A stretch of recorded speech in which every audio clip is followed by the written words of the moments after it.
हमारी खबर पूजा गुप्ता के साथ। इस समय हम मौजूद है सेक्टर 80 सावित्री मार्केट में, जहां पर पूर्व विधायक पंकज सिंह जी मौजूद थे। उन्होंने यहां के लोगों से यहां की पार्किंग और रोजगार को लेकर उनकी समस्याओं के समाधान के लिए बातचीत की। बने रही है हमारी खबर पर पूजा गुप्ता के साथ और देखिए आगे की live report. Mahendra Kumar Dwivedi ji, Ajay Prasad ji, Shri Praveen Singhal ji, Siddheshwar Upadhyay ji, Arunesh Dubey ji, Deepak Mangal ji, advocate bar council, Rajeev Jain ji और अजय शर्मा जी।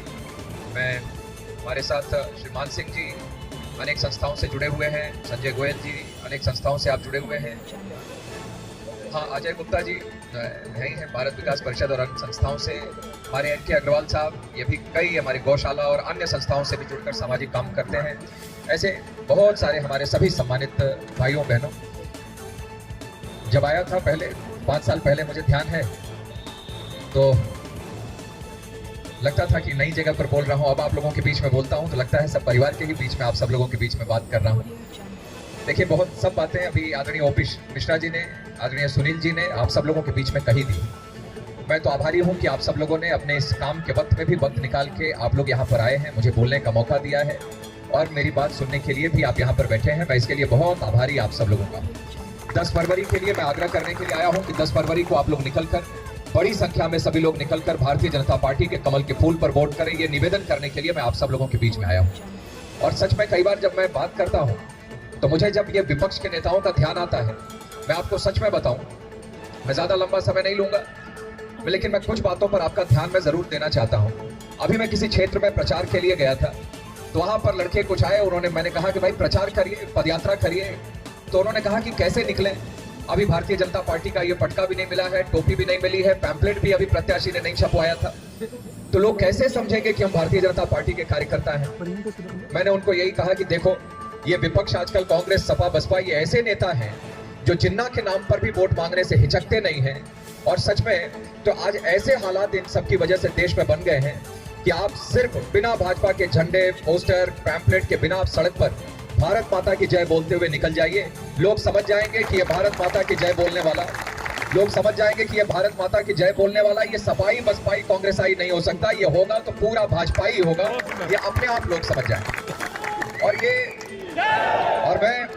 और इसीलिए मैं तो आप सब लोगों से ये चाहूंगा कि ये लोग जो आतंकवादियों के नाम के आगे जी लगाते हैं, साधु संतों के ऊपर काशी में लाठी चलाते हैं, राम भक्तों के ऊपर अयोध्या में गोली चलाते हो, लेकिन जब अपने देश के जवानों की बात आती है, जब वो एयर स्ट्राइक, सर्जिकल स्ट्राइक करके पाकिस्तान की फौज को दांत खट्टे कर देते हो, उनके आतंकवादियों को मौत के घाट उतार देते हैं, तो अपने देश के जवानों की पीठ थपथपाने के बजाय, उनकी शहादत पर नमन करने के बजाय, सिर झुकाकर उनको श्रद्धांजलि देने के बजाय, ये सपा, बसपा, कांग्रेस वाले, ये मोदी जी से एयर स्ट्राइक और सर्जिकल स्ट्राइक और अपने नौजवानों के, अपने जवानों की फौज के, उनके पराक्रम का सबूत प्रधानमंत्री जी से मांगते हैं। ये सब आप सब लोगों ने देखा है।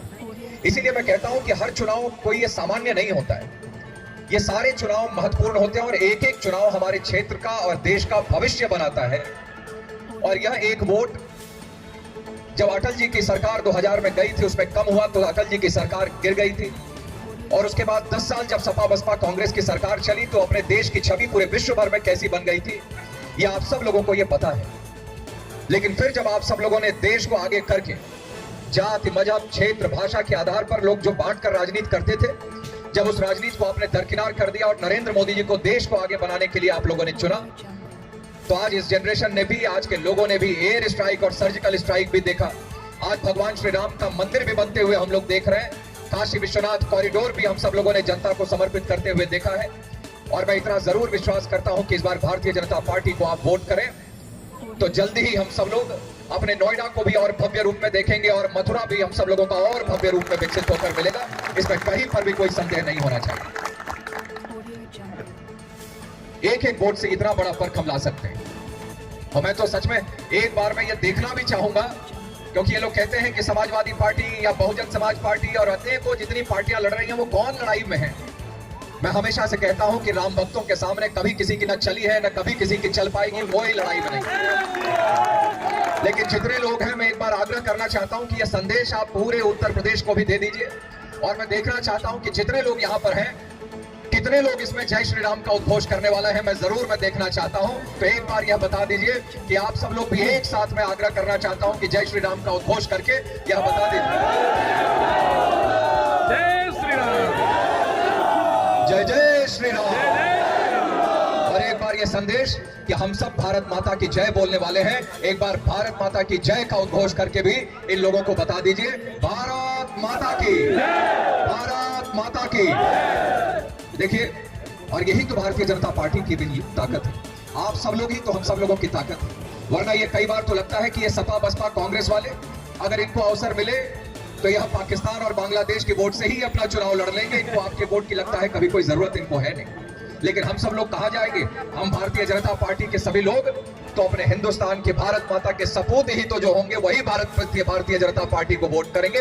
मैं आप सबसे निवेदन करता हूं कि 10 तारीख को बड़ी संख्या में निकलकर आप भारतीय जनता पार्टी को वोट करें। और मैं बता दूं, मैं यहाँ पर जितने भी हमारे प्रोफेशनल्स हैं, मैं आप सब लोगों से भी मैं बताना चाहता हूँ कि देखिए, अभी सुनील जी ने बहुत अच्छी बात कही थी कि ये सुरक्षा का भाव जो है आज योगी जी के शासनकाल में हम सब लोगों को मिला है।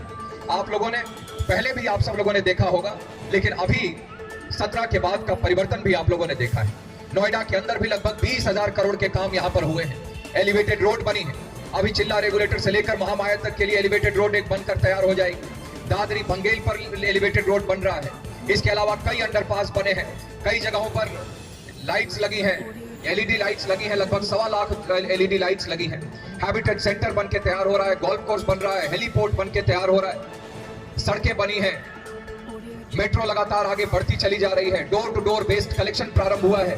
स्वच्छता सफाई में नोएडा जो कभी पार्टिसिपेट भी नहीं करता था, नोएडा पार्टिसिपेट करने के बाद 3 से 10 लाख की आबादी वाले शहरों की श्रेणी में नंबर 1 पर हम लोग सफाई में आ गए हैं। यह भारतीय जनता पार्टी के समय में ही हो पाया।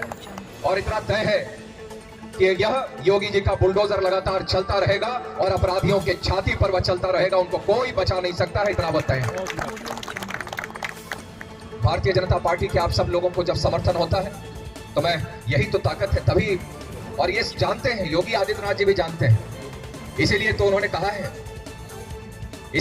कहा है कि कई लोगों की भाषा आजकल बिगड़ गई है, विपक्ष के लोगों की कुछ भी अनाप शनाप बोलने लगते हैं। इसीलिए योगी आदित्यनाथ जी ने फिर बता दिया है कि अभी तो आचार संहिता चल रही है, लेकिन चुनाव के बाद वो मई जून में भी ठंड जैसा मौसम ले आते हैं, ठंडक ले आते हैं। तो यह उन्होंने बहुत साफ से कहा।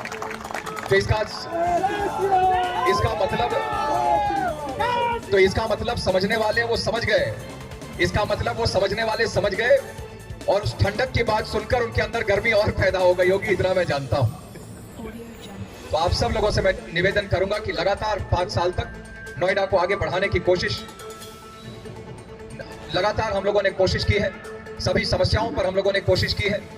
एक बात जरूर है कि हाँ, सेक्टर 18 में भी बहुत सारे परिवर्तन हुए हैं। लेकिन देखिए, मैं उन नेताओं में से नहीं हूं कि सिर्फ अपनी उपलब्धि गिना दूं और आप सब लोगों के बारे में कोई मैं चर्चा भी न करूं। क्योंकि 5 साल में हमने किया है, हर बात पर काम किया है, उसको आगे भी हम लोगों ने बढ़ाया है। और आपको विश्वास दिलाता हूं कि जिन भी मुद्दों पर आप सब लोगों की तरफ से भी सेक्टर 18 की तरफ से बात हुई है, उन पर भी काम करेंगे। जो आप लोगों का कई बार पार्किंग के उसको स्लैब को लेकर जो चर्चा होती है, ये चुनाव के दिन मैं ये नहीं कह रहा हूं, ये मैं 15-20 दिन पहले ही मैं यहाँ के एसोसिएशंस और आप सब लोगों को मैंने सूचना कर दी थी कि इस पर भी मैंने अथॉरिटी को कह दिया है कि स्लैब में भी अगर बदलाव होता हो तो करिए। क्योंकि कई बार लोग आते हैं, गाड़ी लगाते हैं और 1 मिनट के अंदर ही कई बार उनको चालान हो जाता है। तो ये सब समस्याएं आप लोगों की तरफ से भी आई हैं। लेकिन इसके लिए अब लंबा आपको इंतजार नहीं करना पड़ेगा। इसमें बहुत जल्द ही इसमें आपको आप जैसा चाहते हैं उसी अनुरूप आपको बदलाव भी दिखाई देगा। इसमें ज्यादा लंबा इंतजार आपको नहीं करना। सर, कल एंटी दलित भाजपा का होने का एक आरोप लगाया गया था भाजपा पे, तो आप दलित के लिए क्या मैसेज भेजना चाहेंगे? पंकज भैया, इन बातों का मैं कोई जवाब नहीं देना चाहता। जो विपक्ष के द्वारा जो चलाई सबको साथ लेकर चलना, सबका विकास करना पार्टी की सोच है। ये हम लोगों का प्रतिबद्धता है। बेरोजगारी के बारे में आप बताइए। लगातार नोएडा में और पूरे गौतम बुद्ध नगर और उत्तर प्रदेश में जितने रोजगार मिले हैं भाजपा शासनकाल में, वो ऐतिहासिक हैं। और आज अपने उद्बोधन में माननीय मुख्यमंत्री जी ने उन सब बातों को एक बार फिर से रखा है। और आज जो कानून व्यवस्था की स्थिति बेहतर हुई है, इससे और ज्यादा रोजगार के अवसर बढ़ेंगे। तो महिला सुरक्षा वही यहाँ तो नोएडा में तो देखिए, पुलिस कमिश्नरेट सबसे पहले उत्तर प्रदेश में बना तो हमारे गौतम बुद्ध नगर में नोएडा में बना है। तो इन सब सुरक्षा की दृष्टि से भी anti Romeo squad Yogi ji ने बनाया था, उस पर काफ़ी एक्शन हुए थे। तो लगातार उसके लिए हम लोग प्रतिबद्ध हैं और एक अच्छा माहौल आज है, बना हुआ है, जिसमें हमारी सभी बहन माताएं वो सब लोग खुली सड़कों पर अब निकल सकते हैं। यह माहौल बना है।